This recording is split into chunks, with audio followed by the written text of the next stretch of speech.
Hey there, Ryan Reynolds here. It's a new year, and you know what that means. No, not the diet. Resolutions. A way for us all to try and do a little bit better than we did last year. And my resolution, unlike big wireless, is to not be a raging and raise the price of wireless on you every chance I get.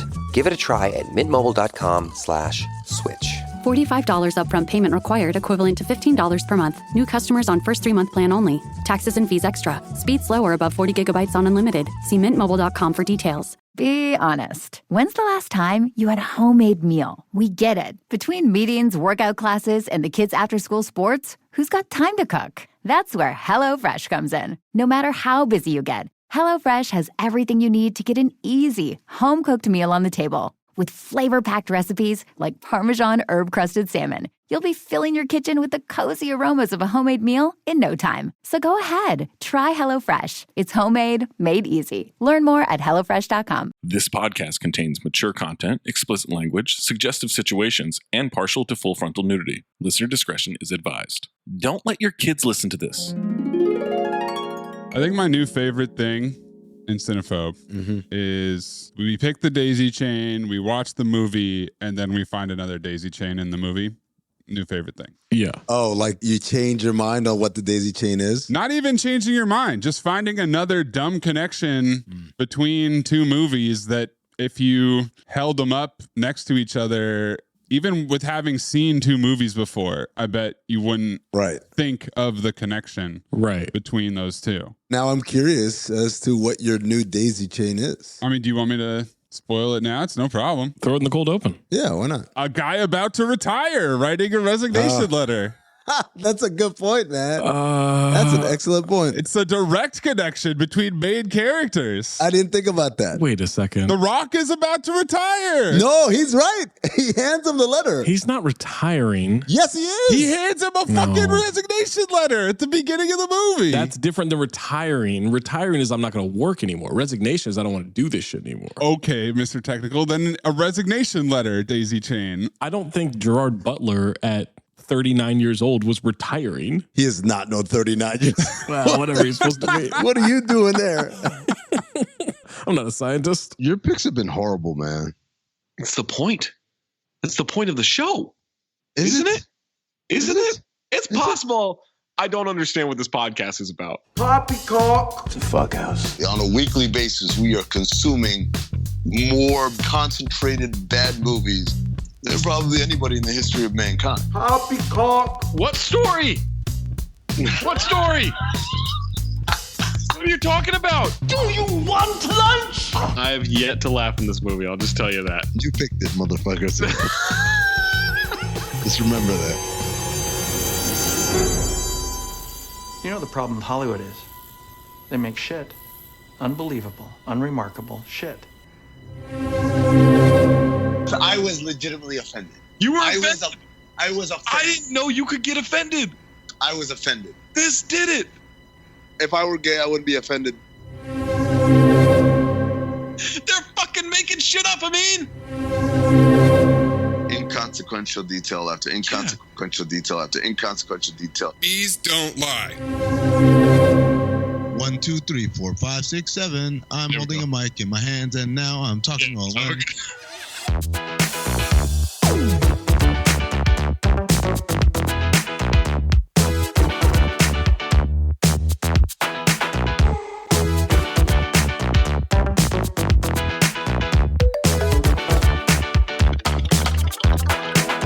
Welcome to Cinephobe, the podcast. We break down the movies you're afraid to admit you love. I'm Zach Harper. That's Amin Hassan. That's Anthony Mayes. Make sure you listen to us on Spotify, or we're going to chase you through London until we get you. Is that what happened? No?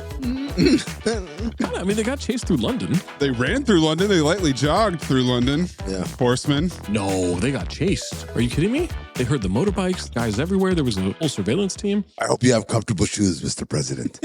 Now, why would he? He's going to a funeral. He's not wearing New Balances. And also to lightly jog away from people on motorcycles.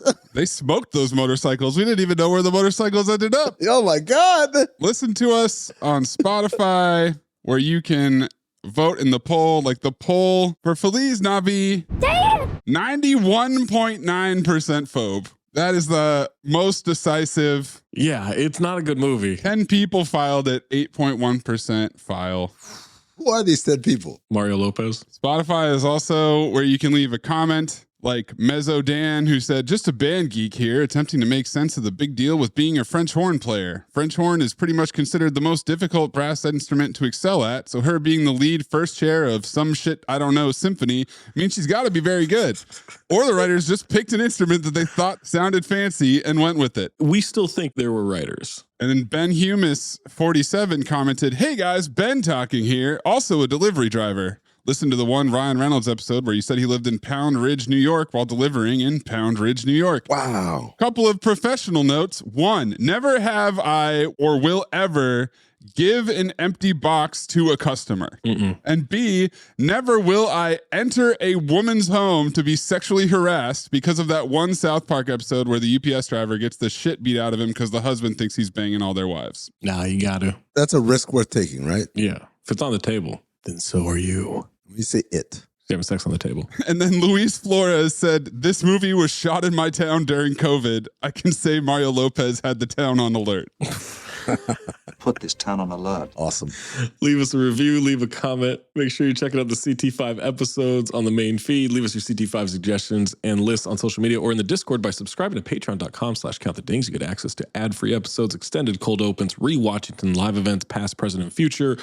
Often get episodes early. You get access and discounts on live show tickets, our Discord, as mentioned, and all the extra content across the entire Count the Dings network. Not just Cinephobe stuff, everything.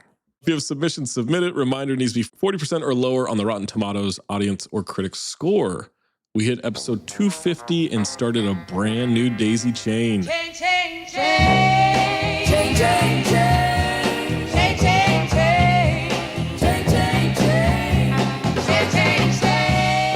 Running around with our taffer arms flopping about like our ponytail as we battled the voodoo magic of crack-dealing twins in Marked for Death. Mays used a pick swap to link us with killer twins to have us put on some opera music and homoerotically flirt our way through accepting murderous rampage in the Boondock Saints. Fuck!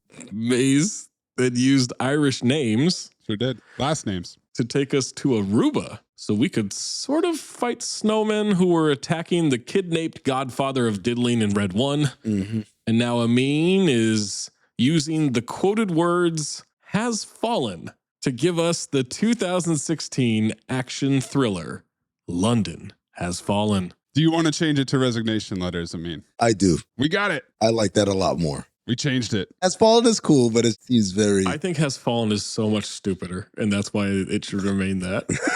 London Has Fallen stars Gerard Butler, Aaron Eckhart, and Morgan Freeman. Gerard Butler is a repeat offender for Timeline, Movie 43, and Law Abiding Citizen. I wish I knew how to quit you. Clip it. The whole courtroom scene? Yeah, the courtroom scene, just where he turns. I feed you a couple of bullshit legal precedents, and there you go. You jump on it like a bitch and eat. He had How to Train Your Dragon 2 in 2014, this movie, Future Cinephobe Gods of Egypt, and A Family Man in 2016, and Geostorm, Future Cinephobe in 2017. And then Den of Thieves 1 and 2. Denim Thieves. Denim Thieves. A Gap gets robbed, and Paul Blart is there to save the day. Who took my jeans? Fatly. Cameo. Is Dennis Chavante the ringleader? Aaron is a repeat offender for The Wicker Man. I wish I knew how to quit you. Either of you guys remember him? We did a re-Washington. They said he was at a truck stop or something like that. I don't remember. I don't remember him either time. Maybe it was a favor. Who knows? You know him from The Dark Knight, Olympus Has Fallen, Thank You for Smoking, and Future Cinephobe, I, Frankenstein, which, yes, I did see in the theater. And Future Cinephobe, The Core. Morgan Freeman, repeat offender for Hard Rain, Now You See Me Too, and The Poison Rose. I wish I knew how to quit you. He's got some bangers, doesn't he? He was in Last Nights, Momentum, and Ted 2 in 2015. This movie, Now You See Me Too, and Ben-Hur in 2016, and The Poison Rose in 2019. Angela Bassett, repeat offender from Green Lantern. I don't remember her in that movie. Government person, right? Is she a scientist? She plays the same part that Viola Davis plays in Suicide Squad, but she's a doctor. Alan Abutbul from Rambo 3 and Dark Knight Rises. Rhoda Mitchell, repeat offender from Man on Fire. I wish I knew how to quit you. Robert Forster from Mulholland Drive and Jackie Brown. The legend, man. I called him Mitch. He's also in Like Mike, which is hilarious. Yeah, he is. He's the coach. Which makes me want to do Like Mike now. He might be the foster home or foster service. He is. Yep. He's the disappearer in Breaking Bad and Better Call Saul, the vacuum shop guy. By the way, Like Mike does not qualify. What? Melissa Leo from The Fighter, Treme, The Big Short, Sean O'Brien from Big Fat Liar, Princess Diaries, and Yes Man, Charlotte Riley from Peaky Blinders, and then Colin Salmon, who was in 3 Pierce Brosnan James Bond movies, Tomorrow Never Dies, World Is Not Enough, Die Another Day. Slamming Salmon. And it was driving me nuts, but he played himself in an episode of Master of None. I vaguely remember that. What is the one thing everyone has? I don't know. A car. So I do a movie where I am a car. So it's like Knight Rider and you're doing the voice? Nope. I am the car. Batman has a Batmobile. Thor has a Thormobile. No, I don't think he does. But in this movie, I don't have a car. I am the car. How do you get the power to turn into a car? That's where you come in, writer. What do you think? Maybe you're sitting in your car and you get struck by lightning? That's good. That's very good. Just a thought. That might be the single greatest idea I've ever heard. It is? Until now. Because, Dev, I'm inspired by you, and I am feeding off your energy, and I think I've come up with a title for the film. Car person. No, wait. Car human. Why not just car man? Colin Salmon is car man. London Has Fallen was directed by Babak Najafi. Babak has directed Sebi, Easy Money 2, Hard to Kill, 2 episodes of Banshee, and Proud Mary. He's an Iranian-Swedish director. Is that Proud Mary with Taraji P. Henson? Mm-hmm. That was one of those ones where Jamel Hill went to the premiere and then tweeted how awesome it was. And I was like, you must have gotten the personal invite from Taraji. She got bought. Absolutely. That review was paid for via MoviePass or whatever the hell put out Proud Mary. We have 5 writing credits. Took 5 people to write this movie. Creighton Rothenberger, screenplay, story, and created characters, wrote Olympus Has Fallen, Expendables 3, and Angel Has Fallen. Katrin Benedict, same stuff, that's the writing partner. Christian Gudegast, screenplay, wrote Rip It Off, A Man Apart, and Den of Thieves. When Christian came to my house, I walked in the kitchen, did the dishes. I said, wow, what a good guest. Chad St. John, screenplay credit, wrote Peppermint and Replicas. And then Seth M. Sherwood, writer credit, Leatherface and Hellfest. Ethan Sherwood Strauss's middle name is Sherwood, and I've never gotten over that. I think it's made up. They had to have made it up, right? Adam Carolla gave himself a middle name. Do you know that? No. What is it? Lakers. It tracks. Thought he was going to go with Toyota. Synopsis for London Has Fallen. Hit you with whatever you hit Amin with there. Fuck! In London, for the Prime Minister's funeral, Mike Banning is caught up in a plot to assassinate all the attending world leaders. Mike Banning gets a name check? Hey, man. He's the star of the movie, the hero. Tagline, the world leaders have assembled, so have their enemies. Okay. No, that's good. Enemy. Well, his sons. Sons? Weren't there 2 sons? Who's the other son? It was one son, and then 2 guys were brothers. Alternate tagline, prepare for bloody hell. Ah, shit. That's a good one. I didn't want to like that. Bloody hell. I've got a $60 million estimated budget, gross $62.5 million US, $205.7 million worldwide. It's a hit. Mm-hmm. They know. Before we jump to this movie and you listen to the rest of this podcast, London Has Fallen is available on Netflix unless you're vacationing in the UK. Then you got to rent it because I guess they don't want London getting bombed on a movie over here. Zach, how many quid did it cost for you to rent it? £3.99. We call that roughly 4 quid. What's Bob? What? Isn't it Bob and Quid?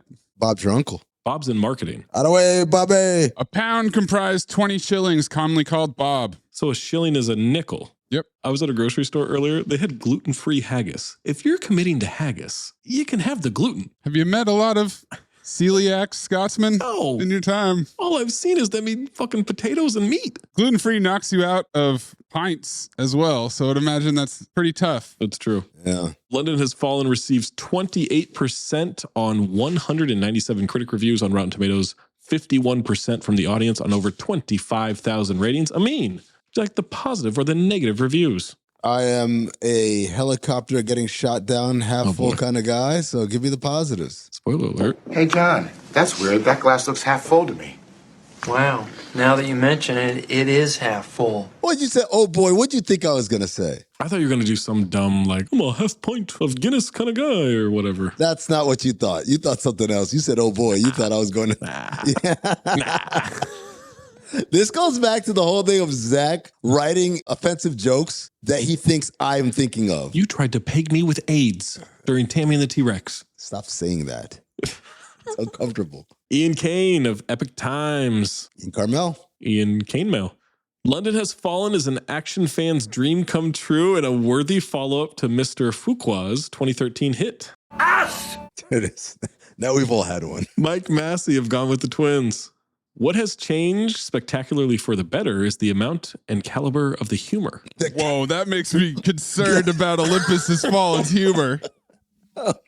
The amount and caliber. There's a lot of weirdly timed shtick in this movie. Brent McKnight of The Last Thing I See. Brian McKnight. Oh.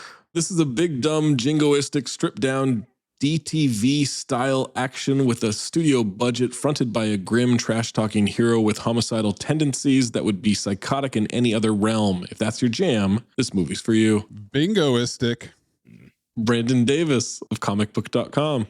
Dork. While London Has Fallen does touch each of the bases for an action movie home run, it's definitely more of a solo shot than a grand slam. But it's still a home run. Yeah, that's still pretty good. I mean, it is a positive review, so. It's not the batter's fault that there's nobody on base. Right. Stupid ass. Stick to comic books, dork. This guy's never watched baseball in his life. Linda and Al Lerner of Movies and Shakers. Al Lerner, too.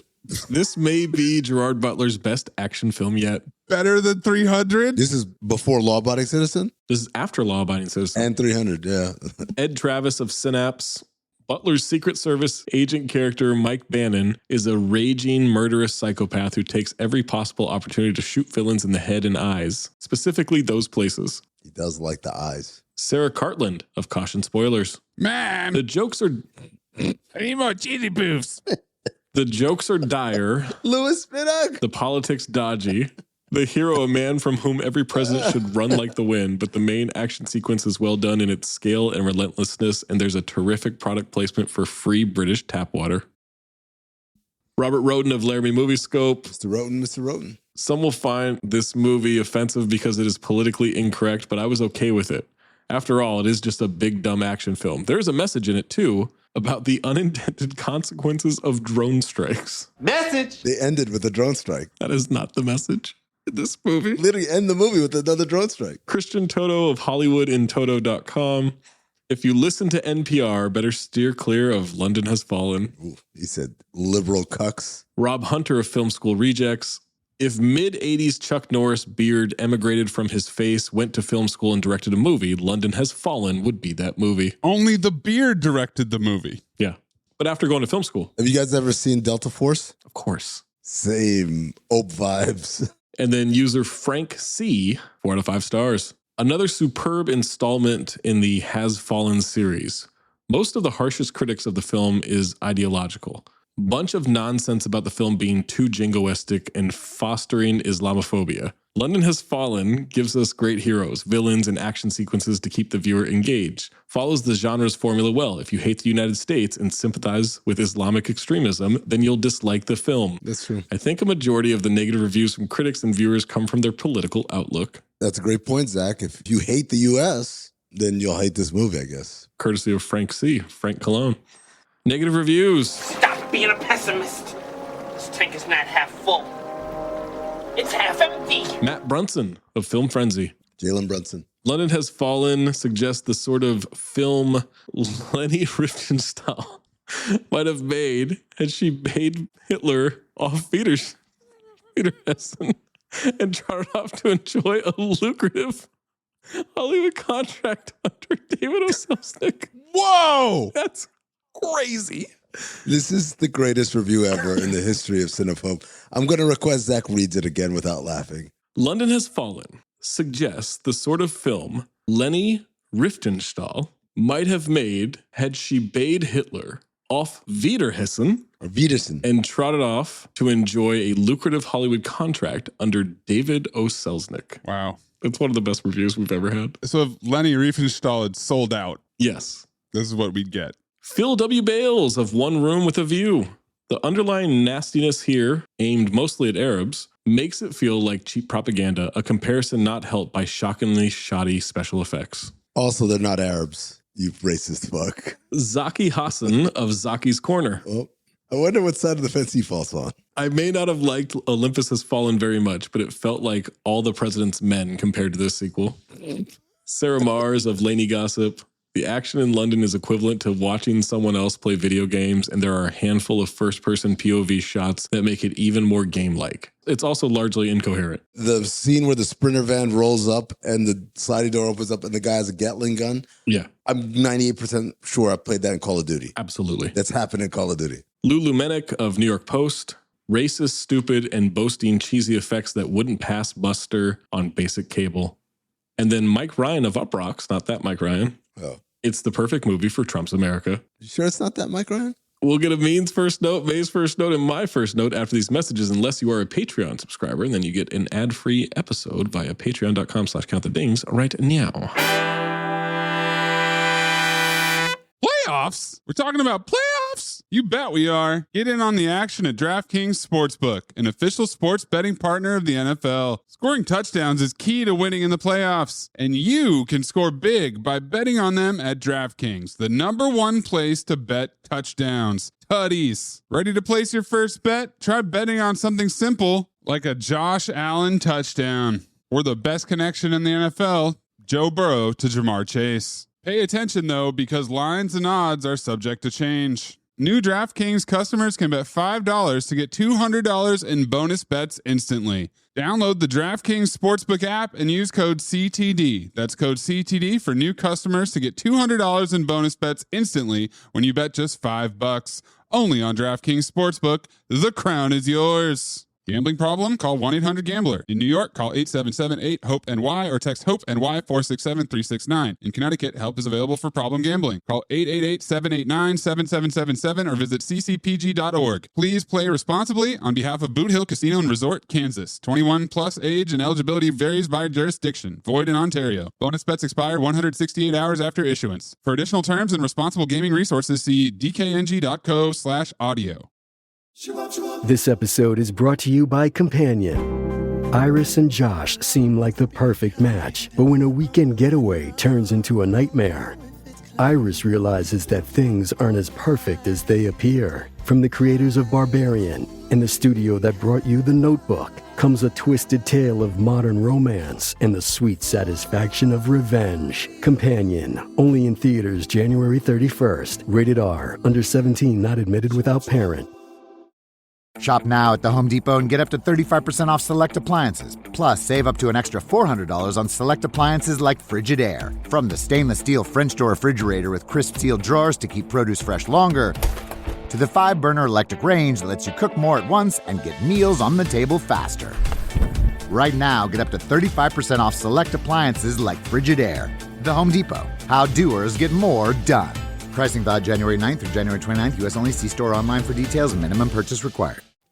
Amin, what is your first note? Maze, have you seen Olympus Has Fallen? I'm just going to assume Zach owns it on Laserdisc or some shit. Laserdisc? No, I have not. I don't own it. But you've seen it. Of course. Also seen White House Down. Which is ironic because Jamie Foxx was in White House Down. Mm-hmm. That's what he sounds like as Black Tony Blair. I'm with him 100% of the way. We don't know what he has. Maze, what's your first note? I did not realize that there was a Has Fallen expanded universe. So there's a third movie as well. All three of them made money. Angel Has Fallen. And in 2019, Alan Siegel, the producer, was considering 3 more entries in the series, as well as selling the franchise IP to international TV for spin-offs that could star local actors and then turn those actors into characters in the upcoming movies.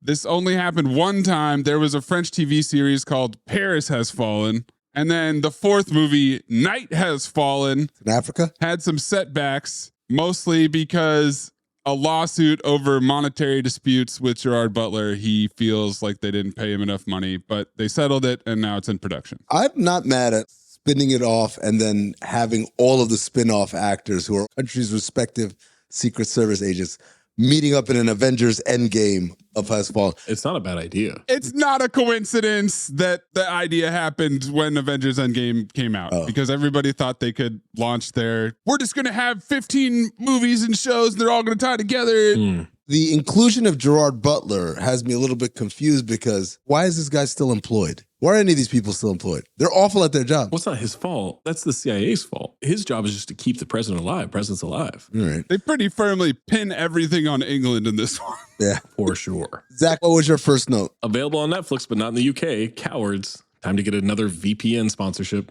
So, guys, we're introducing a new category at the start of the film review portion. We've heard the complaints about it's a little disjointed. One episode has been out at this point that we're recording this one. Yes. So I hope if you complain to us, new format's trash, it sucks. I hope you're listening to this because I know that you can't fucking help but listen to us no matter how much you hate the format, you fucking nerds. With your dick in your hand. What? Super toxic relationship with this podcast. Absolutely. All of our listeners. Beating off feverishly as you hate listen to us. Well, no, I don't know about that part. No, I know about that part. No one's saying that. No. I'm saying that. What? This is not the new segment. No. The new segment is... I do enjoy constructive criticism. Not me. Where people have specific things. Oh, yes. The main thing is not everybody watches these movies. Mm-hmm. They get confused. They want to know the plot and how the story unfolds. So we've decided to introduce this new segment at the beginning of the review, which is the characters. I'm going to introduce you guys to the characters every week. And I'm not going to do Gerard Butler I'm just going to tell you this week's characters.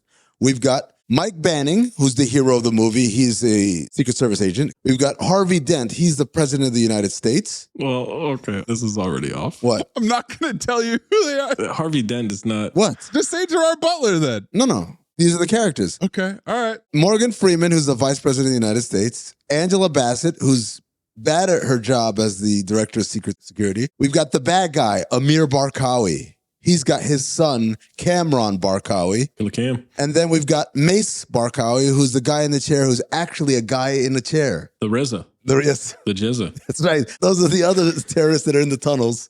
Old Dirty Bastard, Spectre Deck, Method Man, and Capadonna. You God. We've got the Black British police chief. Don't know his name, never hear his name, doesn't matter. That's Colin Salmon. Jacqueline Jackson, a.k.a. Jax, a.k.a. Jay Jackson for nasty. No. Who's the MI6 agent. We've got the broad wife who's pregnant. She's not what's wrong with her? She is pregnant. Wrong. She is pregnant. What are you talking about? She's not a broad wife. She did nothing wrong in this movie. I'm like, why are you protesting her pregnancy? She's clearly pregnant. We got the mom-in-law who can't take a hint to save her life. Some limp dick British dude who's the acting prime minister. We got another limp dick British dude who's also MI6. Voight, who missed Live Forever school. And of course, my man Eyebrows. And this was supposed to help people understand the movie better. Yes. These are the characters. These are the main characters. Did I miss any? If we all have the same notes that you have, these are the main characters. You guys don't have my man Eyebrows? I don't know who Eyebrows is. I know who Eyebrows is. Same note to Amin. I got you on that one. Don't worry. Thank you. That'll be in Look at This Photograph for you, Zach. Yep. Oh, boy. I don't know if that helped anybody, but yeah, we can move forward. Not in the slightest did that help anybody. Everyone knows when we get into it, we say Mike Banning grabs Harvey Dent and then they go downstairs into the underground where they're confronted by the Wu-Tang Clan. Everyone will know. Everyone will understand that scene. I referred him as Gerard Butler the whole time. Yeah. I'm all right with that. We can call Gerard Butler. I don't have Harvey Dent. No? Not President Harvey Dent, no.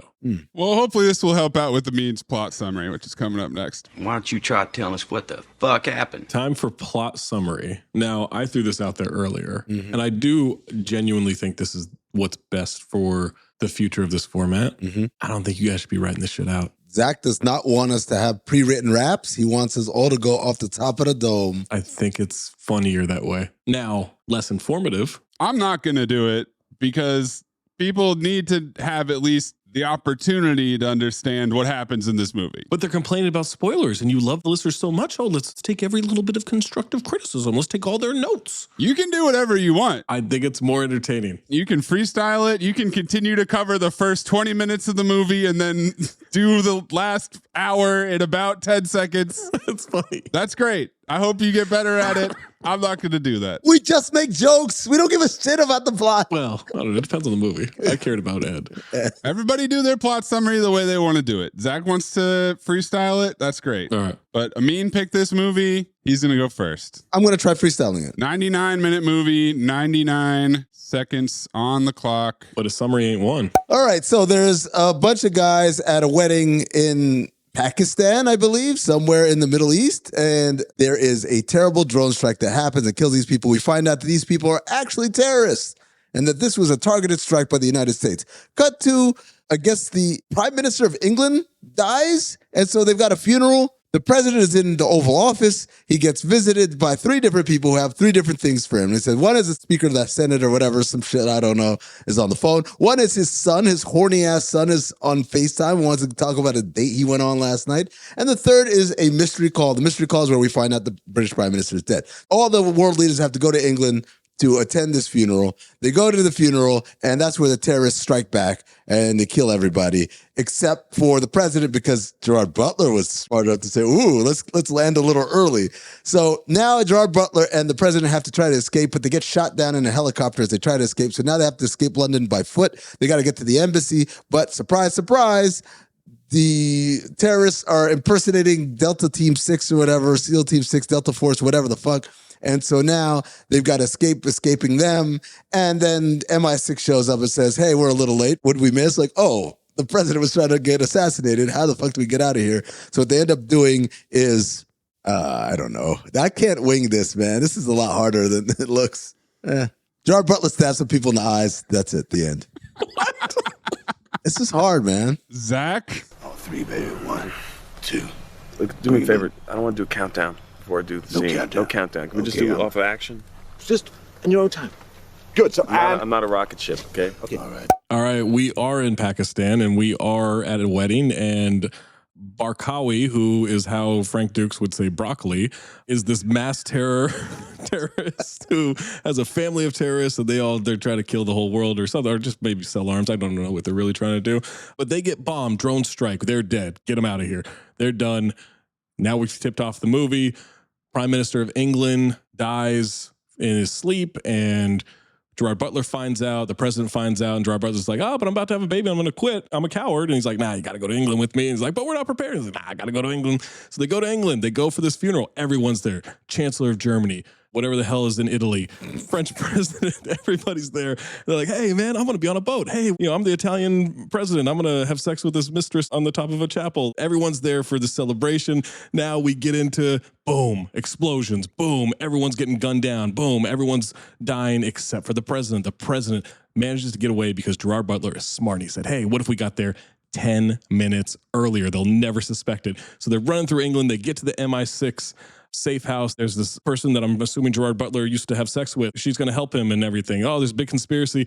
Then we get to it, and oh my God, Broccoli's alive? Broccoli's alive. He's been doing this whole thing. His sons are doing this whole thing. So, they captured the president. They actually got him. Oh, Gerard Butler saves him before they can stream on YouTube. Smash that subscribe. Drone strike by Morgan Freeman.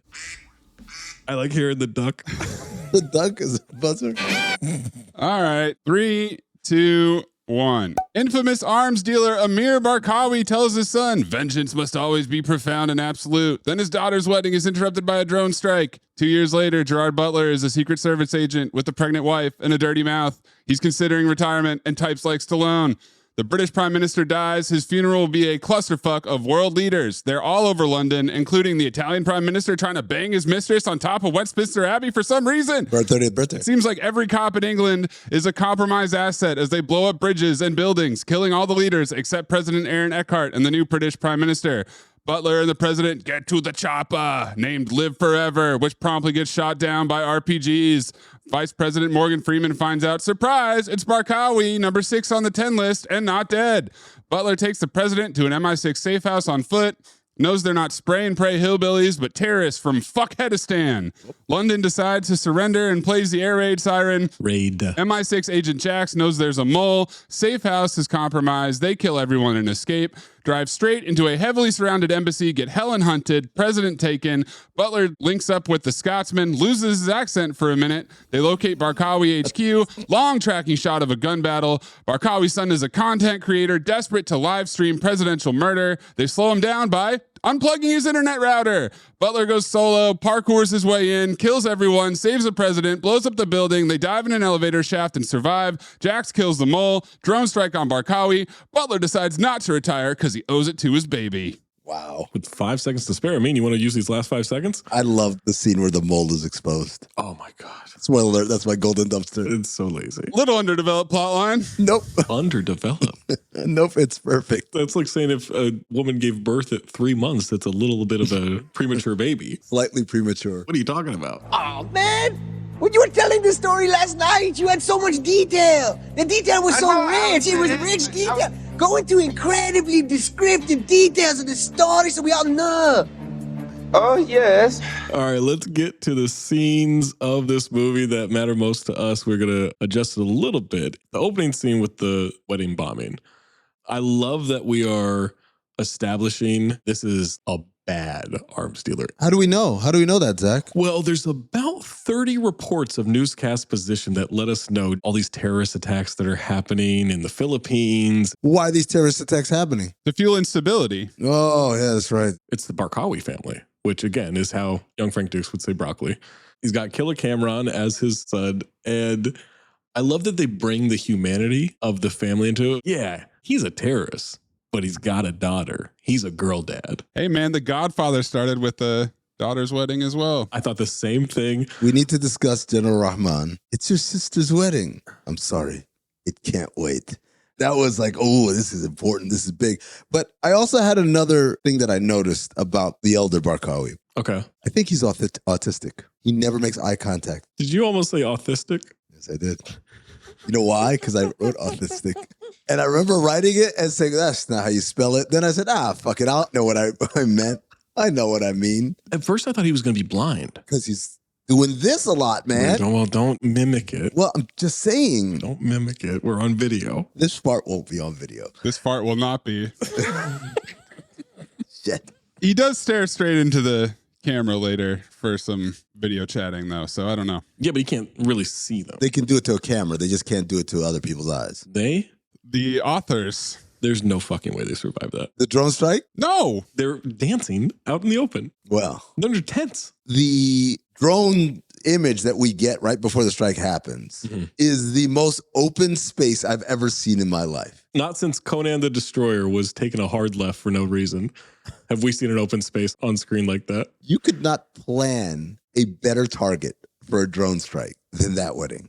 It's begging to get blown up. The only person who got hit appears to be Sultan and the sister. That's it. Oh, I didn't put together he lost his legs during that. Joey Fatone. Just thought he was the guy in the chair who happens to be a guy in a chair. I didn't know he was at the wedding. Me neither. I thought he was just a guy in a chair. Interesting. Oh, that changes this movie a little bit. Hold on. Is he related? Yes. Oh. No wonder he's so mad. He's Raza's brother. Then who's Cameron? Cameron is Amir's son. I think they're all sons of Amir. They got different last names in the cast. Interesting. So it's Amir Barkawi, Kamran Barkawi, and then Raza and Sultan Mansour. Well, then what's Raza so upset about? And Amal Mansour is the sister. So honestly, I don't know. Maybe they're all related, but they do have different last names in the cast. Or maybe she's marrying one of their brothers. Typically, when they're trying to do these drone strikes in real life, they are trying to get it as targeted as possible. They want that missile in this guy's hip pocket. They blew up the whole fucking wedding. And Maze, I want you to clip from The Last Jedi where they unload on Luke Skywalker and then General Hux turns around and says, Do you think you got him? You just killed like 500 people to get one dude. 2 years later, Washington, D.C., thank you. I love the introduction of the president. Aaron Eckhart, or as Amin announced to the audience. President Harvey Dent. Going on a run with Gerard Butler. We get a lot of banter between Gerard Butler and Aaron Eckhart in this. Hell of a presidential race, sir. Seriously, what the hell did they make you out of? Because he's running backwards. He's smug. Bourbon and poor choices. Same note too. Have they picked a name yet? Hello, exposition. Benjamin if it's a boy. Really? Hell no. If it's a girl, maybe. Banter. Misogyny. Horseman. We find out that his lovely wife, who's very supportive of his career and everything, doesn't give him a hard time over any of this. What? Okay, hold on. Here we go. A couple things. First of all, before we move on to the wife, the president says, Voight, you want to run him over for me? And Voight says, believe me, sir, we tried. And I said, what is that? Is that TGT surrogacy? I think it's just banter. I think they're trying to establish for us that Gerard Butler is tough as shit. Well, for sure, yeah. So that's why it's TGT surrogacy. But yeah, she's giving him shit about being prepared. He has 6 cameras in a nursery. The part I was concerned about is when he says they were gifts from the guys. And I said, wait a sec, now my diddle alarm is going off. Why does every guy want a camera, eyes on his baby? No, I don't think. They have the equipment. They're not getting live feeds. No, he's probably got a live feed. Gerard Butler does. Not the guys who gave him the gifts of the camera, like Amin is speculating. It's not 6 different cameras going to 6 different guys. I kind of feel like it is. God damn, 5 dudes? All they need is one baby monitor and a Kevlar mattress. He's so sweaty. Also, he thought he was going to smash, but instead he has to go through paint samples. Yeah. Has there ever been a man who gave a fuck about paint samples in the history of paint samples? I love paint samples. I love going to Home Depot. You love sitting there and going through eggshell versus off-white versus clam and all that shit? Especially the last one. How long has he been working on this letter of resignation? Because it's 9 words. At his 1 letter per minute typing rate, I would say it's been a while. It's been a while. He's typing like Stallone without glasses. Same exact note to Hunt and Peck. We find out the prime minister has died in his sleep, and now President Eckhart has to go to London. And it is a logistical nightmare because they have not had time to plan for this, not have time to prepare for this. It's going to be, what did they say, 39 world leaders with 39 security details, all wanting to do things their way. It's clusterfuck. Who's your guy, British intelligence guy? Colin Salmon. They say, and what special requests have the Yank Circus demanded for us? And I said, were the Graysons in Batman Forever part of the Yank Circus? Master Dick. Dallas Cowboy cheerleaders part of the retinue, possibly? I prefer the Kardashians. Americans. Now we're back to the president. Angela Bassett's there. He's got to figure out which phone call to take. Yeah, they're trying to make him seem busy. Yeah, he's the president. We don't need that. We get it. People want to talk to the president. Name a president who hasn't been busy. Trump. Kennedy. Oh, you're getting busy. Busy fucking. Yeah. I got to point out this scene with Morgan Freeman showing up, him and Gerard Butler bantering in the hallway. Now, remember this later in the trivia, okay? But he goes, there's my man. Son, do you have any idea the joy a man feels pulling a 70-pound king mackerel out of the water around Jekyll Island? No, sir, I don't. That makes 2 of us. Cobra Formula Film Noir. I didn't actually get one. Cobra Formula, banter, film noir, cosmic gumbo. Combination. And also later on, it'll be from the beginning of the movie. Future callback. Okay, we haven't done this movie yet. They do this again in Geostorm. This exact same thing with Gerard Butler again, 1 year later. He was a producer on this movie. Maybe this is his thing. Butler goes home to tell his wife, sorry, no paint samples for me. I gotta go protect the president, to which the mother-in-law. Mother-in-law says we'll be fine. But the wife has an attitude. No, she doesn't. Yes. Look at her face. She's 9 months pregnant. Look, man, I didn't say she's not justified in having an attitude. I said she got an attitude. She literally is so understanding, saying, it's only 3 days and I'm not due for 2 weeks. Go. So she'll take care of it. I got this. You do your job. There's not a moment in this movie where she's a broad wife. You're right, Zach. There's never been a moment in history where a woman says one thing, but her face is indicating something completely different. That never happens. The only person she's annoyed with is her mom. Is it?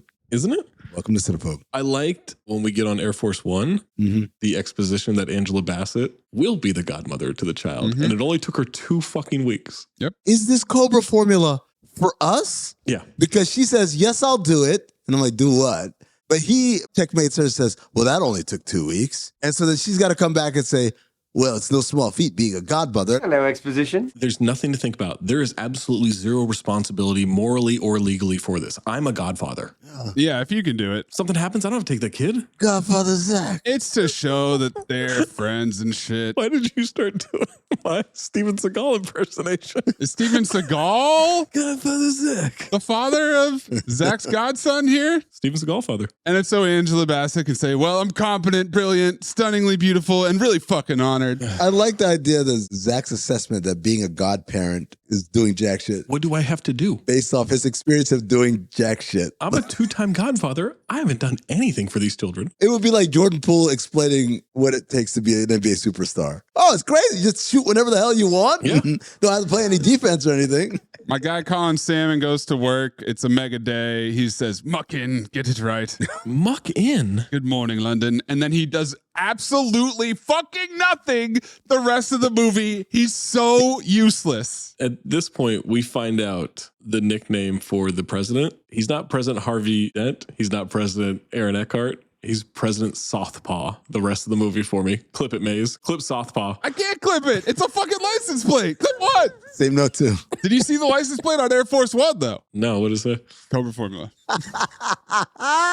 That's when we find out that he moved their schedule up. By 10 minutes. 10 minutes. This is Back to the Future. Marty tries to tell Doc Brown, hey, the Libyans are going to shoot you. Oh. Doc Brown says, I don't want to know about my future. It's too dangerous, whatever. So Marty says, I'll show up earlier to warn him and stop the assassination from happening. Does Marty show up an hour earlier? Nope. 10 minutes. 10 minutes. 10 minutes is enough time.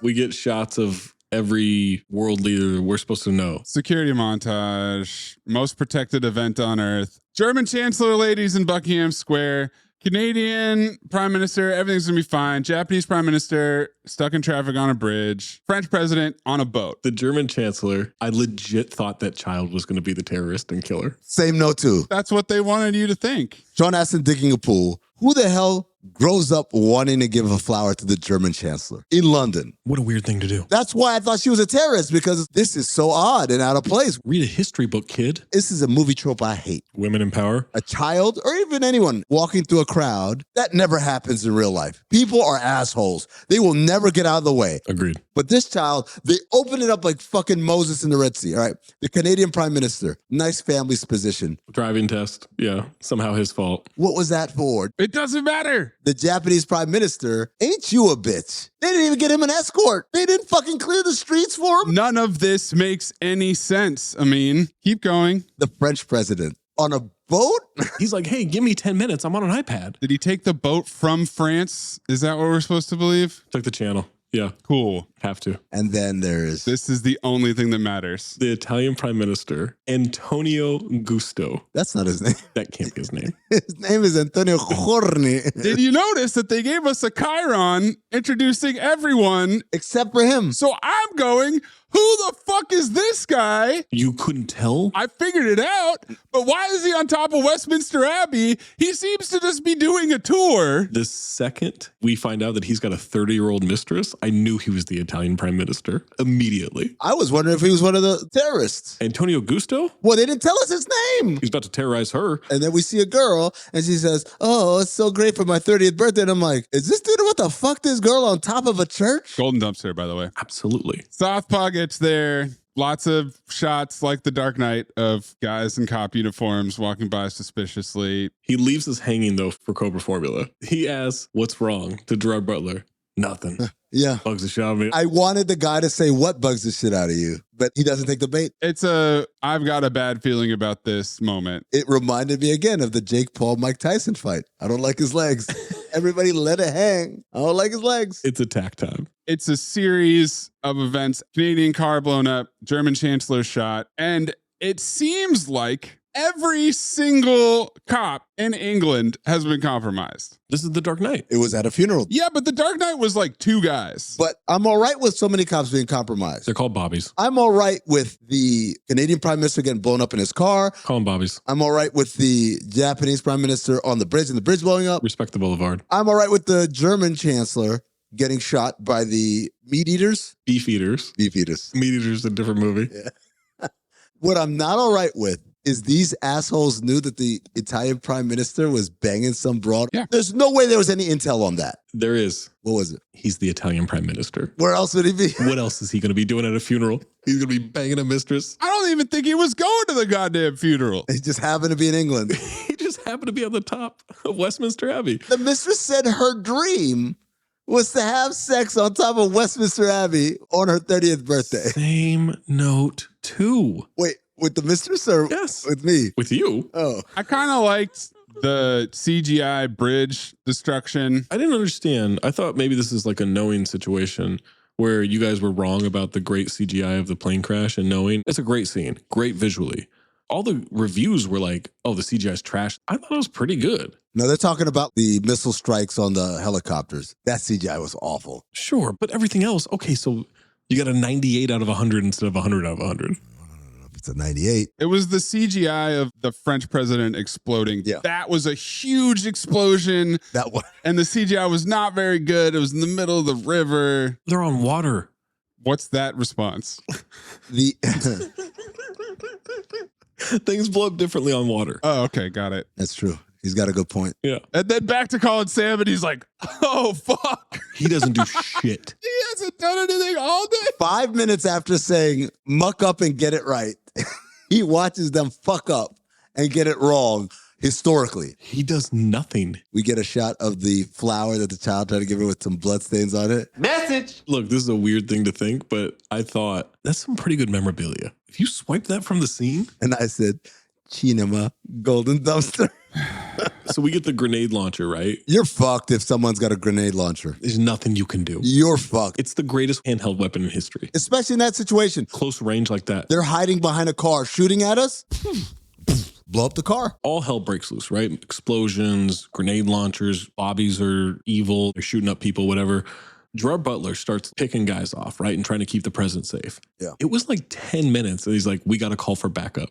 That should be the second thing you do. First thing, secure the president. Second thing, we need backup. CD5 worst Secret Service agent. Well, Zach, he was very busy. Maybe the other Secret Service agent who just sat there going, the whole time. And look, man, I love Angela Bassett. Yeah. And she has historically played strong female roles. Mm-hmm. They wrote her to be the biggest punk in the history of the Secret Service. The whole time, she's panicking. Well, she's not a Secret Service agent. She's the director of the Secret Service. That's not the same as in the field. You think they got civilians coming to do this shit? They get law enforcement people. The best of the best do this. And up until the moment she dies, she is useless. It's cobblestone streets. High heels, it is kind of tough. Oh, we get the suicide van blown up on the bridge. Antonio Gusto to his dying breath. Madonna. He's still trying to fuck. Wouldn't you? It's my dream. Only when the sun's up, though. It was daytime.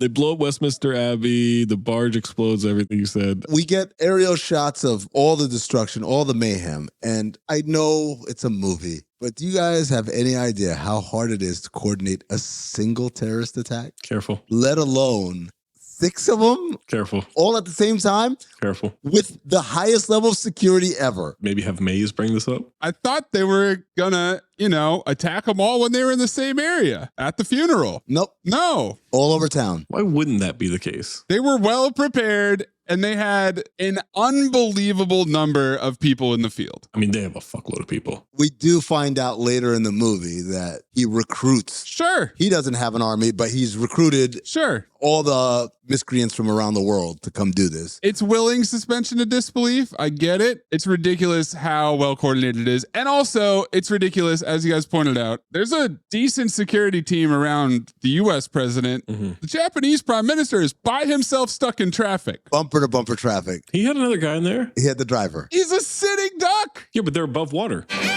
That's a sitting duck, man. Man, Maze, I need you to supercharge this. No, please. Oh, Zach, come on, man. All right. I feel like I know what you're going to say. Tell me the first letter of what I'm going to say. I'll text you. I think you're going to like mine even more. Oh, no, close. Let's go with... Both inaccurate, by the way. Just awful. San Diego Superchargers, San Diego Chargers, San Diego Superchargers, San Diego Chargers. So they get in the Land Rover. They sure do. Car chase, motorcycle chase. The comms are down. Butler's barking orders at Voight, who's driving. Because Voight apparently has never been to Car Chase Academy. Butler is telling him, slow down, speed up, ram into him, hit the brakes. Or is Butler a control freak? Here's the thing. You want to drive, you want me to drive. You want to shoot, you want me to shoot. We got two roles here. No, but Butler's so good, he can bark orders and shoot at the same time. Harvey Dent, they're trying to kill you. Keep your fucking head down. Southpaw? He keeps popping his head up. He is so curious about what's happening now. Shut up. Get down. I gotta be honest. I'm not saying this is smart. That's what you would do? I kind of want to see what's going on. Zach poking his head up. Put my head out the window like a dog. Huge ass fucking melon at Target. Just go ahead and knock it off my shoulders already. You know what other school Voight didn't go to? Live Forever Academy. I think he did, kind of, because he yells, come on! He gets shot in the throat. Driving straight into some bullets. He's dead. Butler takes the wheel. He tells the president to do nurse work. Keep pressure on that wound. Big fucking hole. You're the president of the United States, but we need a fucking medic. Will be misogynistic to have Angela Bassett do it. But unfortunately, Zach, they picked a different misogyny track and just had Angela Bassett panicking instead. The whole time. And then he's leaning out the window while Angela Bassett's steering so he can shoot. He's doing everything. Were you guys shocked? Because I was keeping track of my notes. I'm like, oh, there's 3 motorcycles chasing. Oh, they got rid of 2 of them. Now there's just 1. And then there'd be 3 more. Yeah. Endless number of guys. I wasn't shocked. These motorcycles are multiplying. And they always know where they are, and they're always tracking them. There's too many. Then the guy crashes in the window. Now, really, where you want to be right now? Fuck you. Fuck me. Fuck you. Fuck me. Fuck you. Golden Dumpster, and this is, ladies and gentlemen, grade A TGT. Oh, it's amazing. The shot of him holding the guy, he's keeping him in that window. Not really where you want to be right now. TGT at this time? Dude, what? There's a lot of shit that happens. I'm like, this isn't the time, guys. Not the time at all. All right, they got to get to Marine 1, the chopper. Newscast position out of nowhere. 5 world leaders confirmed. Yeah, we know. Saw them all die. Recaps position, what I call it. And then we get the reveal. Broccoli's alive. You know what the biggest Sean Astin digging a pool is in this movie? The internet connection in Yemen? I don't know. It might be strong. No one is following a guy named Barkawi. It's a weak name. It kept making me think of the Florida Panthers player Barkov, whose nickname is Barky. It's not intimidating. This is when we learn that Sultan, his legs are gone below the knee. It's a Joey Fatone reveal. And he shuts off the power grid. Lights out, London. And then goes to the talent show at the hospital. We just changed the world. Plan B, Sultan. And I said, that's what they call me at my local Walgreens. The Sultan of Plan B, Amin Hassan. Not for much longer. What? Oh, the balls are on my face. I'm upside down. Now we go to the Situation Room at the White House, which is an accumulation of acting talent wasted. Completely wasted. Like you've never seen before. Morgan Freeman, Robert Forster, Melissa Leo, Jackie Earle Haley, and Eyebrows all sit there and essentially watch television for the rest of the movie. Melissa Leo is the Secretary of Defense hyperventilating. And that's when I realized, oh, we're going to make every woman in this movie completely useless. Misogyny. You're the Secretary of Defense? Mm-hmm. What are you going to tell me, Zach? Oh, she doesn't mean she wasn't a soldier and ever in the military or whatever. No. Secretary of Defense. Come on. You made excuses for Angela Bassett. I didn't know if you were going to do the same thing here. I didn't make excuses. I just fought your misogyny. That's not my misogyny. I would have had her being out here shooting terrorists and calling people on the phone and shit. The people made this movie. Calling people on the phone? Yeah, hey, we need backup. Not 10 minutes later, Southpaw's under fire. Southpaw. Sorry. They're on the helicopter. Angela Bassett goes Admiral Akbar. It was a trap. And the guy on the radio says that was an understatement as a golden dumpster. That is a killer line. Whoever wrote this movie really has a problem with women in positions of power. She foists in a mean way. What? She's like, there was no chatter of this. They had years to plan. We had days. She's right. She's got a great point. She's foisting. They made it to the helicopter, so they're safe, right? No. We got Stinger missiles. Stingers. Stingers? You have to clip it. Stingers. Golden dumpster, him saying it breathlessly. They're swerving, evasive action. They drop flares. When Gerard tells Mr. President, brace for impact, they cut to Angela Bassett, and she's got one fucking tear coming down her cheek, which is both A, misogyny. Of course, the woman starts crying, right? But also, ass off. Oh, she's great. That single solitary tear? Oh, shit. You know how hard that is? I'm going to make myself cry, but only out of this eye? Not that hard. Do it. Then they run out of flares. The other helicopter sacrifices itself in slow motion. They get hit. And this was also a pretty decent shot where the camera zooms out of the cabin and then CGI crashes to the ground. Back in the Situation Room, the Asian woman, who I thought, well, maybe she'll keep it together. Nope. She loses her shit too. And I'm like, come on. When they spiral down to earth in the chopper, that is on par with the plane scene in Knowing. It's better. It's good. Clip it. Nope. Once again. Clip it. Your understanding of what clip it implies is failing you in this episode. Clip a CGI plane crashing in a movie 250 years ago in Cinephobe. Yeah. Got it. She's got a big fucking piece of rebar in her fucking in her chest. Guess you need a new godmother. That's a big fucking hole if they pull that out. President Dent says, we have to stop the bleeding. Nurse work. And I said, hang tough. Brother. It's not like a spike went through her. I mean, he's not the president of cardiology. Stop the bleeding. You're lucky she's still alive. That shit was so wild. Gerard Butler called him by his first name. He said, Ben, get out of here. They have a dramatic death scene. I believe I text you guys 30 minutes in. Put me down for a file. When we get this exchange, do me a favor. What? Stay alive. You got to see your kid. Make those fuckers pay. This phobe is booking it. There's about 75 people on motocross bikes approaching. It's a goddamn dirt bike race. Mr. President, those better be comfortable shoes. Are they magical shoes that allow you to outrun motorcycles? They run into the woods. Those bikers disappear. Gone. Zach, can you do the line, please? I just remembered you do Gerard Butler pretty well last time. Mr. President, those better be comfortable shoes. That's dead on. That's really good. Yeah. Because you got the smugness and everything he says. He's so fucking smug. Jackie Earle Haley plays a video from a mirror for the vice president. To our friends in the West, whose idea of war is a remote, dusty location, thousands of miles from the comfort zone of your shopping malls. Who send your poor to be blown to bits in our land, or better yet, murder our families remotely from the sky. Your time is over. We're bringing the war to you. Make no mistake. This is the day when your world changes forever. And we get a whole bunch of exposition about Barkawi. Delivered by the vice president. Yeah. That's not how that shit works. At all. He's informing them about who this guy is? No wonder we're in deep shit. They freak out that this thing's going to be all over social media. Who cares? What are you, the NBA? Yes. Social media, horsemen. Big part of this movie. Got a FaceTime call from Barkawi coming in. Time for some VPTGT. You have me at somewhat of a loss. I thought you would have learned your lesson by now about crawling out of your hole. Oh. God damn. I realize now, having never seen Olympus Has Fallen or this movie or the third movie, I always thought that Morgan Freeman was the president. You're thinking of Deep Impact. The third one. Angel Has Fallen. He's the president. Better be. Spoiler alert. Barkawi does the whole, we're not so different, you and I.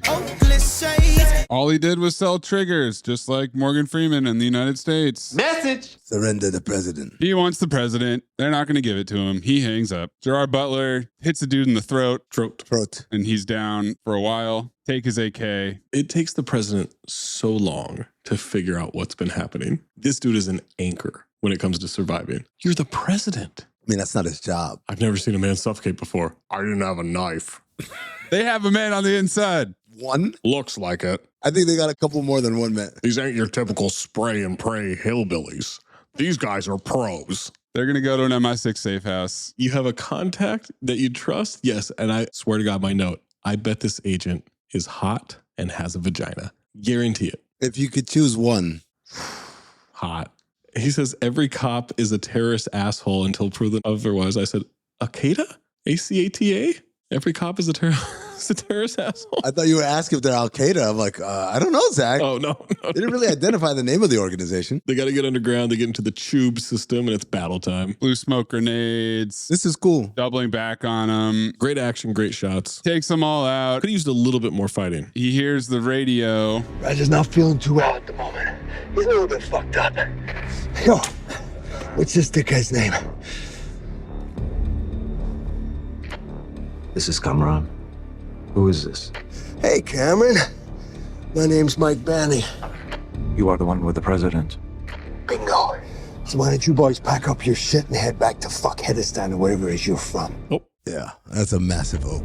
You should have let us kill him quickly. Because now, we're going to kill him slowly. And stream it live for the whole world to see. Can you hear me, Mr. President? You're the one with the president. Bingo.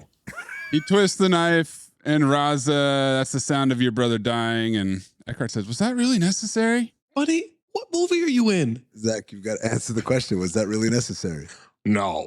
TGT. Yep. Golden dumpster. He plays by his own rules. Then our man Eyebrows, decodes this secret message. This is crazy. This is the Sean Astin digging a pool, man. It's zoomed out in a satellite. Zoom in on that. Based on what? Is he left-handed?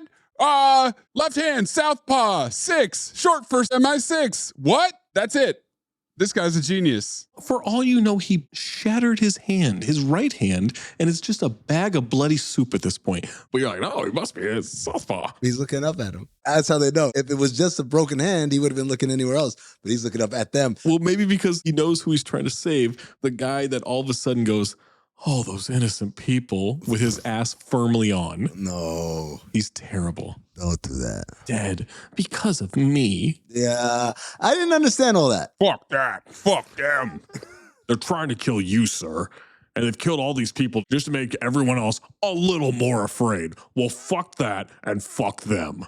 Oh, that's great, ATGT. They should just stay in this tunnel, by the way. Yeah. There's 8 billion miles of tunnels down there. They would have never been found. They got to get out and communicate, though. No, they don't. They can't stay down there forever. They got to get to the embassy. He's like, all right, I need you to kill me. I'm not going to have people smash that like and subscribe on fucking YouTube for the rest of their lives. I thought, product placement? I'm not going to give them subscribers. I don't want them to profit off of this. So no. Let's go back to my man, Colin Salmon. He's bad at his job. They learn the PM was assassinated and poisoned. Yeah. It took them this long to figure it out. Yep.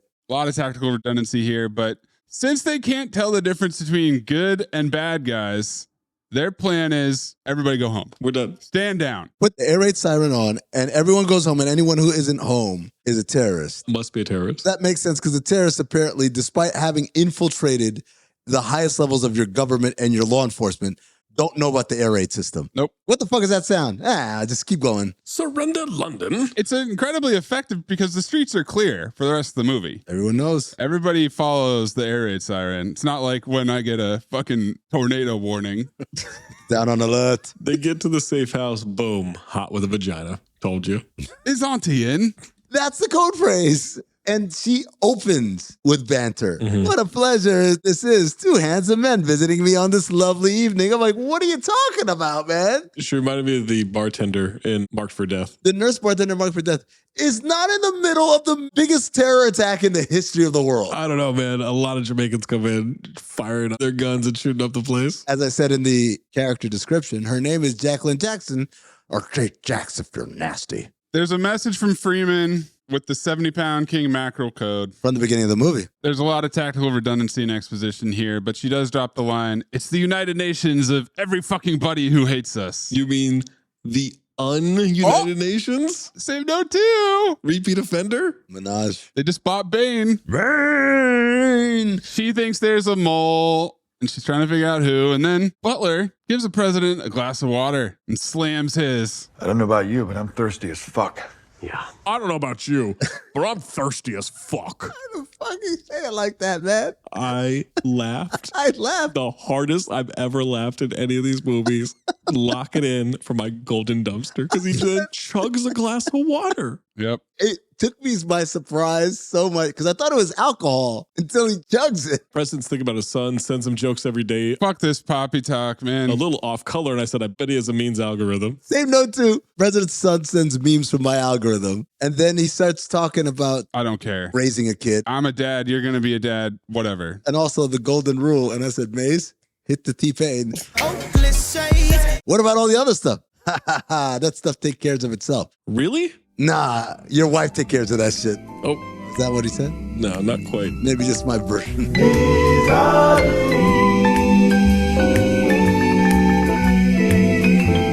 Delta team gets there too quick. Must not be the Delta team. We zoom in with the security camera to cue up Cobra formula. They're not sweating. What?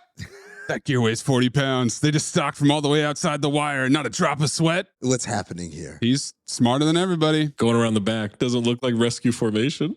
Gives him a gun, tells him to stay in the closet. Oh. And the president says, what if you don't come back? You're fucked. Golden dumpster. Mike, don't jinx me. That was inspiring. What's the high sweet Annie for a president and his Secret Service agent? Because these two... It's seriously? What the hell they make you out of? Bourbon and poor choices. That's what the sweet Annie is. He kills everybody. I do think this is a cool fight scene. It is. He stabs a lot of people, specifically in the face. This is really well done. I love the part where the terrorists, the floor beneath him, start shooting up at the ceiling. Mm-hmm. He shoots through the wall and then jumps through it. I love that. Slowly drives the guy holding the knife into his neck. I'm telling you right now, I know a lot of you guys like Amin. I listen to Cinephobe when I'm driving or when I'm working. I can't really get on YouTube. You want to look at these photographs. 20 minutes. Mm-hmm. You absolutely want to look at them. It's much better than us sending them to each other and giggling incoherently. And never showing them to you. You get it on Instagram a week later. Yeah. Eckhart saves him, makes eye contact with Butler. I was wondering when you were going to come out of the closet. That's not funny. I wanted Zach to say it. I was wondering when you were going to come out of the closet. Homophobia. It's such an unnecessary What are we doing? Untimely banter. Every bit of banter is untimely. But this one is next level. As far as you know, every cop and law enforcement and military in London is actually a terrorist trying to kill you, and you're doing shtick?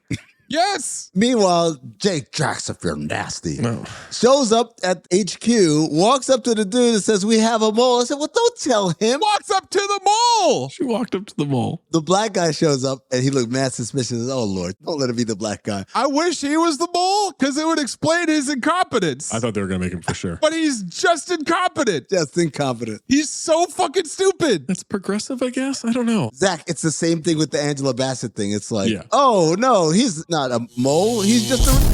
Whoa! Whoa!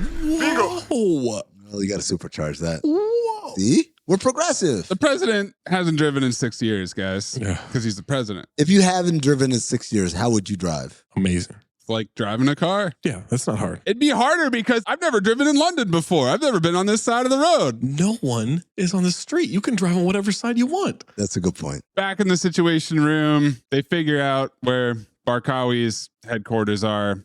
It's a front company that has nobody living or working in there because it's under construction. But the power usage has been insane. And Salmon says, Central London, right under our bloody noses. Yes, bro! Yeah, you're bad at your job, buddy. How are you still surprised by this? They're driving. There's no way to dress this up. It's not good. It could be worse. We could be walking. Away, Bobby. Not the time for shtick. They drive through a shit ton of bullets and explosions. We made it! Yeah! Truck. Hey, T-Bone. Helen Hunt. When he asks you, are we clear? You're supposed to say, not until we're in the embassy and we're flying away. Instead, this motherfucker starts celebrating with him. He's awful. They take the president. People are converging on Gerard Butler. It's the SAS.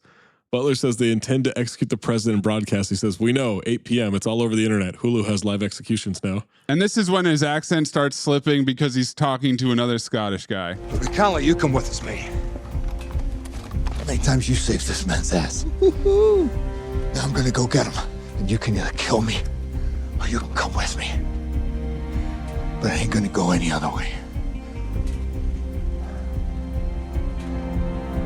After you.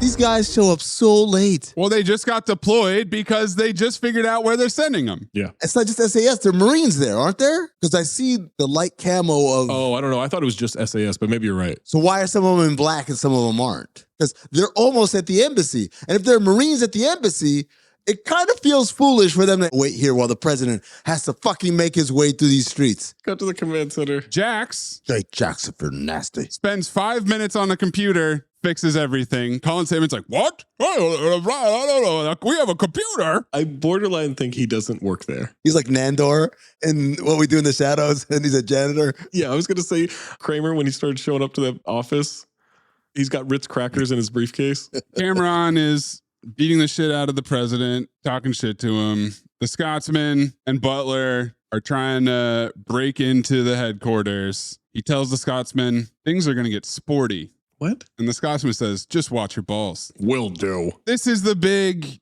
directorial flex. This is all a long take down a very dark street with a shitload of gunfire. Some of the criticism in the reviews was it looked like a video game. It does, but it looks great. Again, I've done this on Call of Duty. We're almost there, and then boom, van. A Sprinter van shows up, door slides open, there's a howitzer in there, sprays the entire street, does not hit a single person. No. What's the SAS? Scotsman says they're dug in like ticks in a dog's arse. Butler wants to take out the generator, so they do immediately. Immediately. Why haven't they killed the president yet? Because they have a live stream at 8 p.m. Yeah. And they need everybody to be online. Why does it, what is it, primetime ratings? Why are you yeah, right. Why would your dad go live now? Well, I mean, they're waiting for Saints Bengals to be over so they can then. Yeah, exactly. The NFL rules it all, man.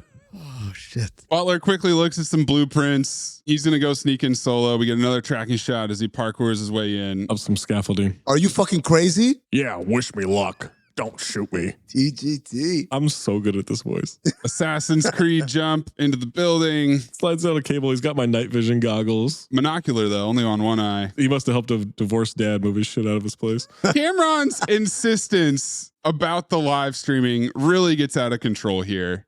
They're waiting for the internet to come back up. Once they knock out the internet, I kind of understand. The world has to see us do it. Generators come back on.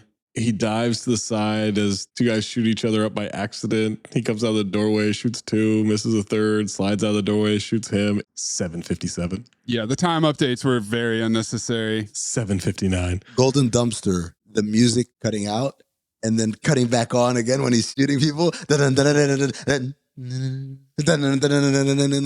president is dropping TGT this entire time. Hear that, Cameron? That's the sound of inevitability.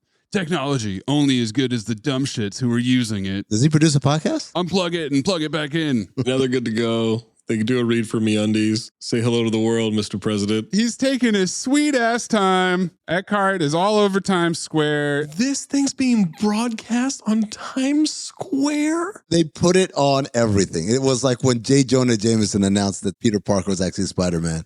But my question is, if the president of the United States was abducted and it was announced they're going to execute him live on YouTube, would you watch? Yeah. Jesus Christ, really?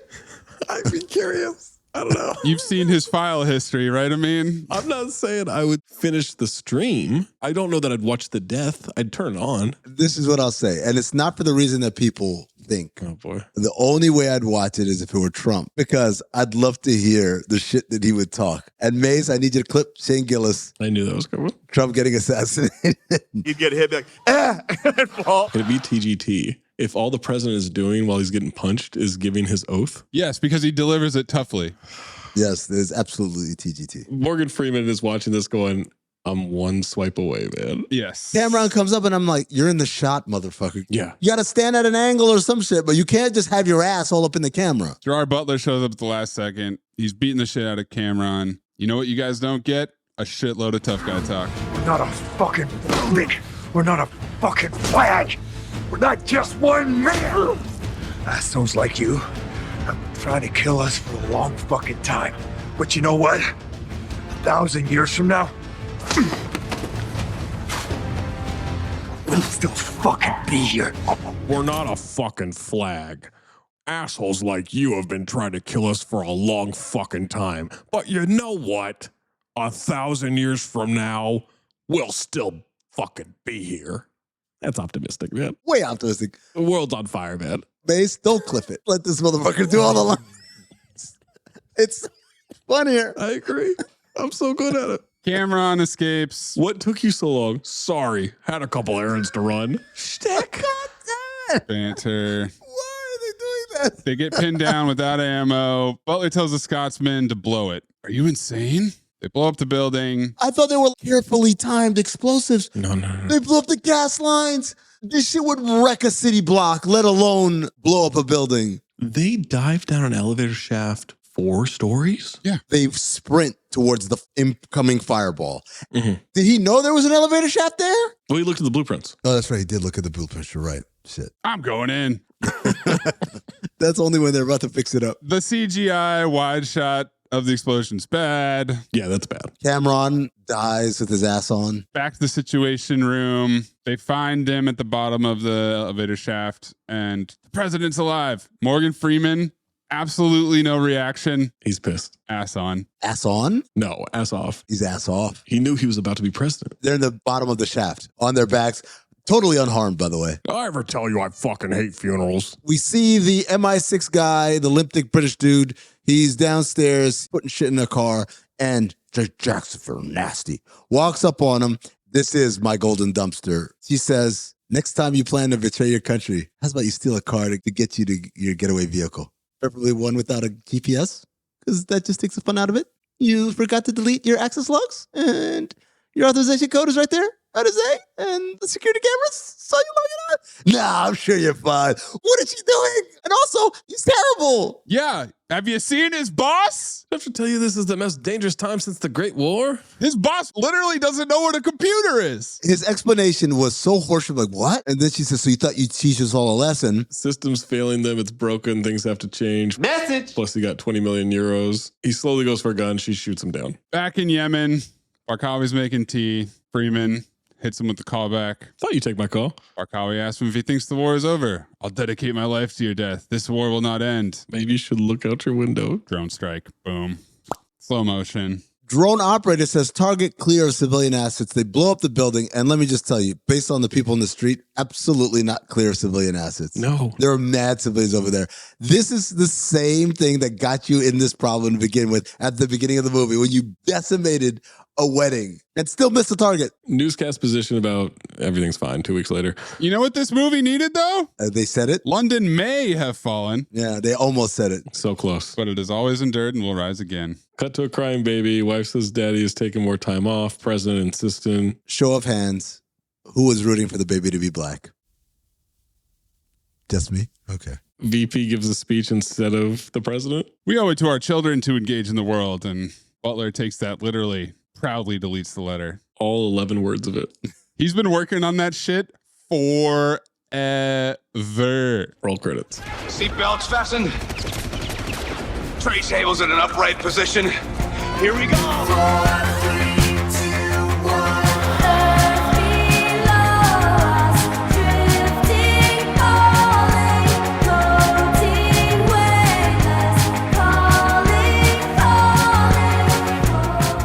Liftoff. Pretty easy on this one. Oh. The attack, right? The Italian prime minister. Oh. Getting blown up. Just him? Well, he tried to fuck. That was the point where I knew, oh shit's going down. Up until then. Yeah. Anything could happen. The 5 leaders getting murdered in different ways. Who cares if you lose the game? You got this off your chest. I mean, it's just one night of bar trivia. Ooh.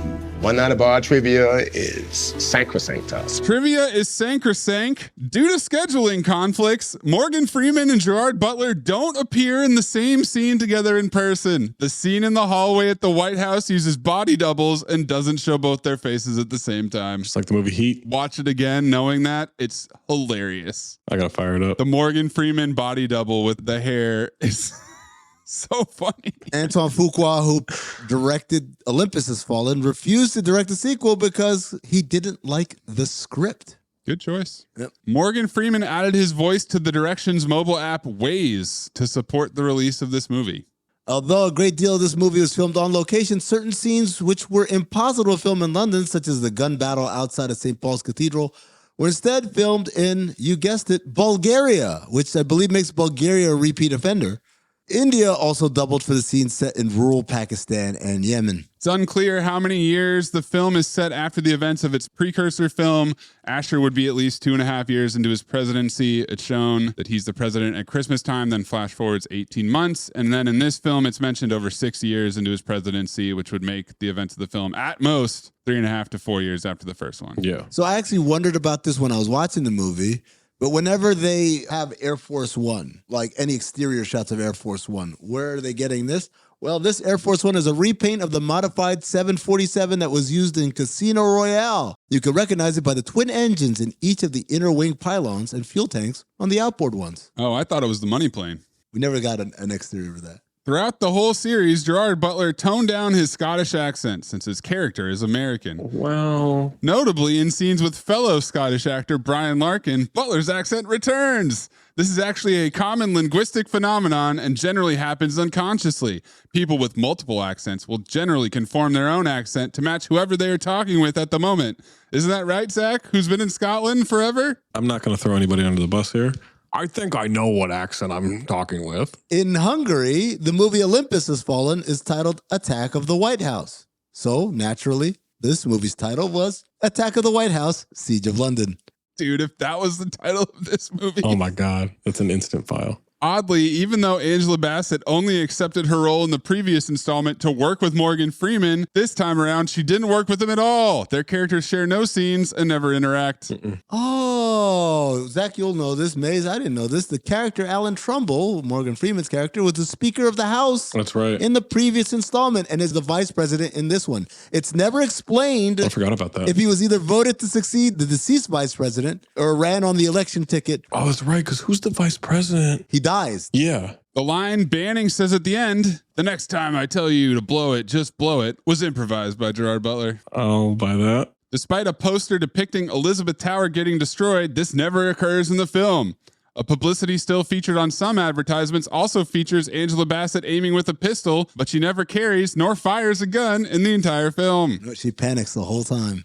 Despite being a prominent character in the first film, President Asher's son Connor is not in this installment at all. It is mentioned that he's waited on a video call when a Secret Service agent brings the president a laptop, but Asher is unable to take the call, so the audience does not see nor hear Connor. It is also strange and worth mentioning that, despite him being mentioned multiple times, no one ever says Connor's name. He's only referred to as your son or my son. Morgan Freeman has openly said in interviews that, like with Olympus Has Fallen, he did this movie strictly for the money. In a press junket for this film, he started singing the OJ's hit, "For the Love of Money," and then said, quote, "These large production action films pay well. The rewards are many. You've got a film that everybody's going to respond to. They're going to go see it. It's going to make its money back. They'll be right out there making another movie, and you never know when they're going to call you back."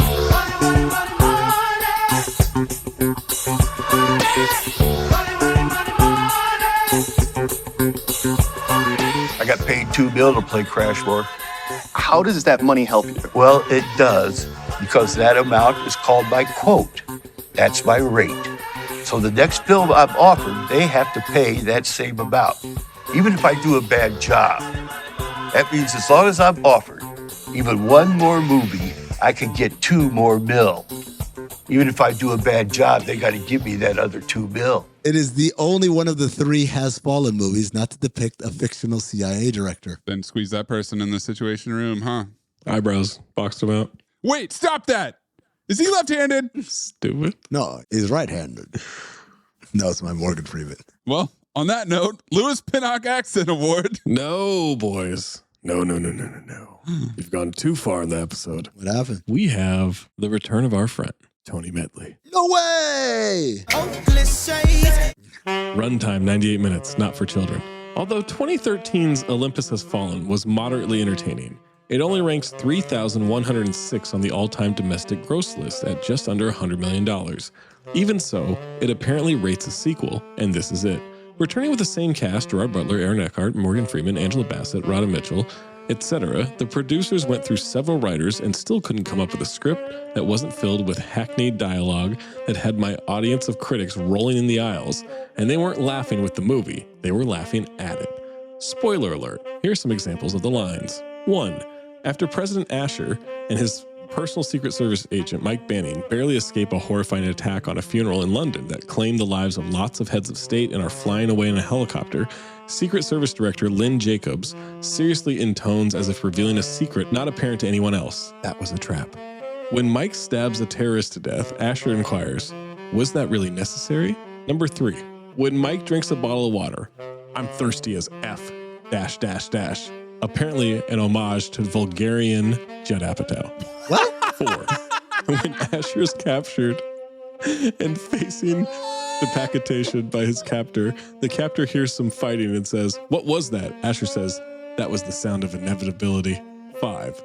When the bad guys keep anticipating the good guys' every move, MI6 agent Jacqueline Marshall says, in the only line she uttered I could understand, there's got to be someone on the inside. Misogyny. 6. When some armed guys surround the house where Asher and Mike are hiding, they are pulled up on a TV screen on security cameras. Mike asks Jacqueline to zoom in, and he deduces that they are the bad guys because they're not sweating. There's no way that Tony Medley does not enter these movies without recording devices, right? I wonder if he's taking analog notes. Shorthand. He cannot write the quotes that accurately in the dark. I'm just scratching the surface here. One would hope that these were intentionally inserted by the writers as comic relief to the tension, but alas, they were all uttered in complete seriousness. But that's not all there is to criticize. To start off with, the filmmakers began the story with the U.S. drone bombing the wedding of an arms dealer, not a jihadist, in which lots of innocent people are killed. This is to set the stage for the revenge attack that's the subject of the movie. This is typical left-wing Hollywood, as if Islamic militants beheading Christian infidels and crucifying children isn't enough to make them the enemy and the bad guys attacking London to take over the world. Hollywood has to give them a different reason and ensure that they aren't Islamic jihadists. Hollywood doesn't have the guts to take on Islamic terrorists directly. I've said this before, but it bears repeating. During World War II, Hollywood movies clearly designated Nazis and Japanese as the enemy. Today, they cower from designating our true enemy Islamic terrorists. True to the filmmakers' political POV, when they show a TV announcer its virulent left-wing extremist ideologue, Lawrence O'Donnell brings the news to the world, uncredited incidentally. Having a guy like this just spits in the face of innocent filmgoers who don't want to be constantly bombarded with a partisan domestic political agenda. Also, this is yet another film with automatic rifles that shoot thousands of bullets without needing reloading and only hit the bad guys. Although I wasn't counting, Mike successfully avoids at least 500,000 rounds aimed at him during the course of the movie. But when he shoots, people at whom he isn't even aiming for fall over dead. On the positive side, the attack on London has wonderful special effects, and that could have been worth the price of admission had the rest of the movie had anything to offer. Not true, by the way. Both him and the president run out of ammo. What do you think he gave it? 2 out of 10. 5 out of 10. I give up, man. You know, I thought when you started he was going to be on board with the villain, but he really found a way to be unsatisfied. No, it wasn't enough. Wasn't racist enough. It wasn't brown enough for him. Fucking cowards in left-wing Hollywood. I wonder if he watched the 1940 Batman. Watched it. He loved it. Has it on repeat, yeah. I'd like you all to do an experiment on a plant, something that may benefit mankind.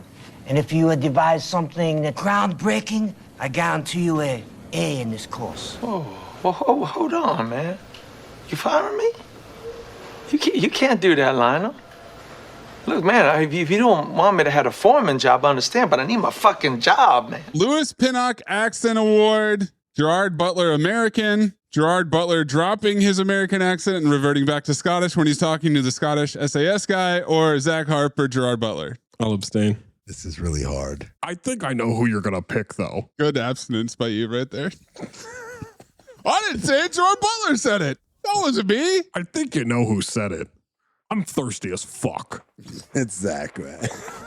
I knew that would clinch it. I can't. Let's show them who the horsemen are, guys. Yeah, we got soul.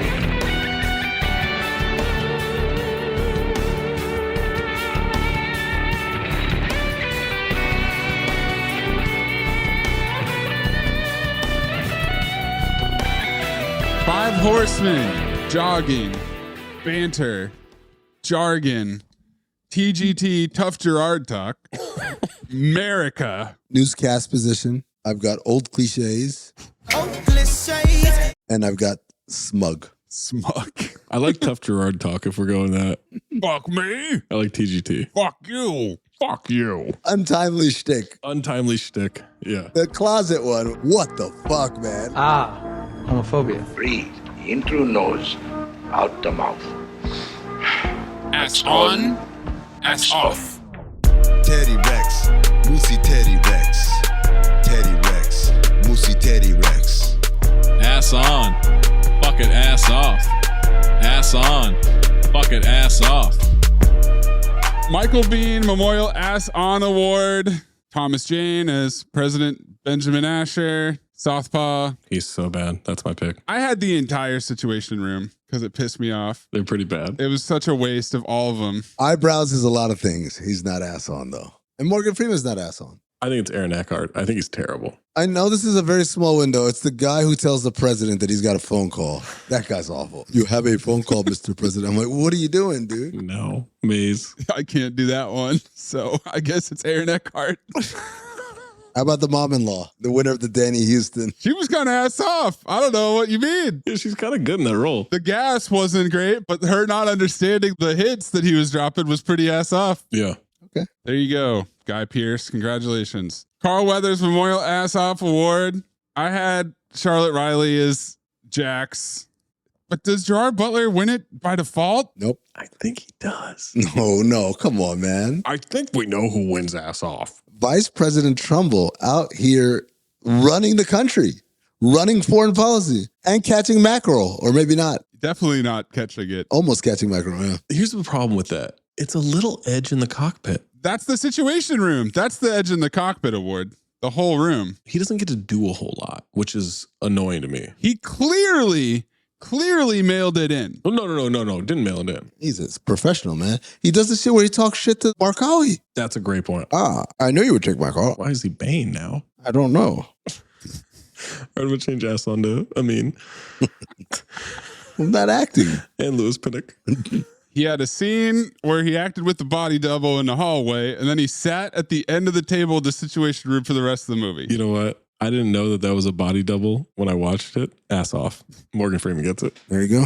That's not easy to do. Or it's super easy. One of the most important scenes in movie history is Al Pacino and Robert De Niro in Heat. Heat, yep. They're not filming that together. They shot that separately. Because of their egos. Learn something, Maze. Got it. So the scene in the hallway in this movie is like the diner scene in Heat. That's what I'll take away from that. Identical. Well, Gerard Butler brings it down a little bit, but yeah. He's the Pacino. You're good at keeping secrets?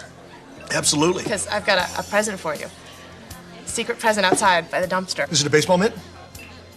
It fits you like a baseball mitt, like a glove. I hope. Golden Dumpster nominees. Horny Italian Prime Minister hanging out with his 30-year-old mistress at Westminster Abbey instead of going to the funeral. The car bombs taking out Chelsea Bridge and the Japanese Prime Minister. The helicopter impact sequence. Butler unnecessarily shit-talking Cameron. And I don't know about you, but I'm thirsty as fuck. That's mine. Had a couple other ones. It was a trap. That was an understatement. Gerard Butler breathlessly saying stingers. Stingers. Was that really necessary? No. What if you don't come back? Then you're fucked. Sliding on his back to kill the terrorist. But for me, I said it earlier. Next time you betray your country. That whole little speech. Her confronting the mole. With the I'm thirsty as fuck. Then they put a shot of him chugging a glass of water. Yeah. We didn't need to see that. No, we definitely did. Acting. Maze? I have to recognize the Italian Prime Minister on top of Westminster Abbey. Thank God, because that's what I wanted. What a scene in this movie. Yeah. Making that girl's dream come true. Hell of a 30th birthday party. If you didn't watch it, look at this photograph. We have photographic evidence of how horny the Italian Prime Minister is. Antonio Gusto, such a great name. Mucho gusto. Well, Amin, you picked it, motherfucker. Motherfucker. I like that. Vote per file. This is not a podcast about what movies are excellent. I hear this sometimes when people say, oh, I can't believe you guys like Married to Christmas. Married by Christmas. Whatever. I'm not saying this is an Oscar-worthy picture. I'm just saying, you know what? For what it was trying to be, enjoyable watch. This movie, for what it's trying to be, action movie, a lot of shit talk, a lot of people getting shot, not too long, not a hard plot to follow. It's a file. It's a simple file. It's not the best movie I've ever seen. But it's like, yeah, I'll throw it on. Maze? Man, Gerard Butler. We've really only barely dipped our toes into the Gerard Butler Cinephobe pool.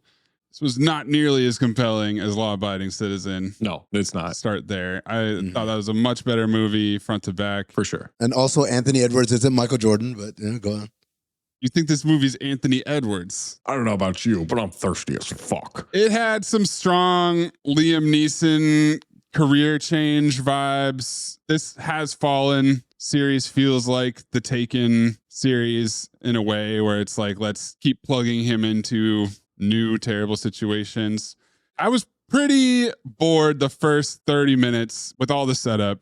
But the main thing is these characters are not compelling in the slightest. It's a very, very uncompelling president, as Zach has pointed out with the performance. I thought the Situation Room was such a fucking waste of time. It was almost not even worth having it in the movie, but they had all these actors, I guess, from the first movie that they had to carry over.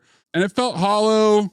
It's not the worst movie ever, but it's a phobe. I didn't enjoy it. Wow. It's not the type of movie that I want to watch. Now, what if it was me saying the lines, but Gerard Butler acting? You did the ADR? Like I do the voiceover. Yeah. That's this podcast episode, and obviously it's a file. I love this podcast episode. It's great. The funny thing about the Situation Room, Maze, is that other than eyebrows and Mitch from Jackie Brown and obviously Morgan Freeman, they didn't even speak. Melissa Leo doesn't speak. Yeah, Melissa Leo barely speaks. Jackie Earle Haley says like two things. It was clearly a get a check, come back, do it again. All in a day's work? I was ready to say it for Morgan Freeman. I was ready to say it for everybody. Delroy Lindo's for the room. It's kind of funny talking about it, but it's incredibly stupid how bad Scotland Yard is at their jobs. It's annoying. It's frustrating to me how impotent Colin Salmon is, and that only one agent, Jax, comes in and instantly finds the mole, solves the problem. What's she been doing the whole time? Maze, don't go slamming Salmon.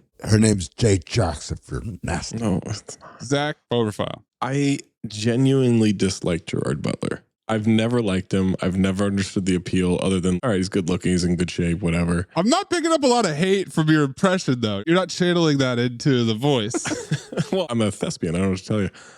I don't know what it is, but we've had two movies where he is starring, and I fuck with both of them. And I'm actually interested to get deeper into it because I don't like him.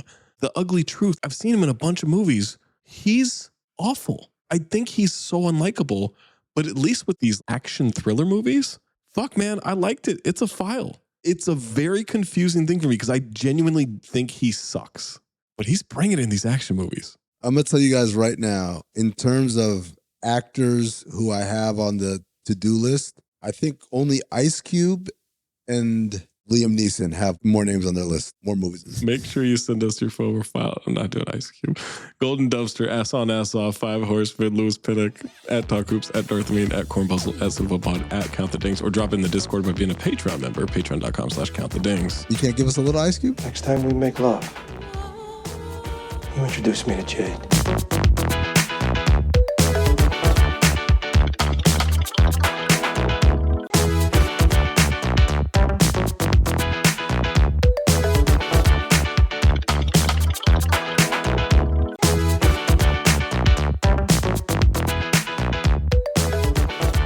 Do I get to finally pick?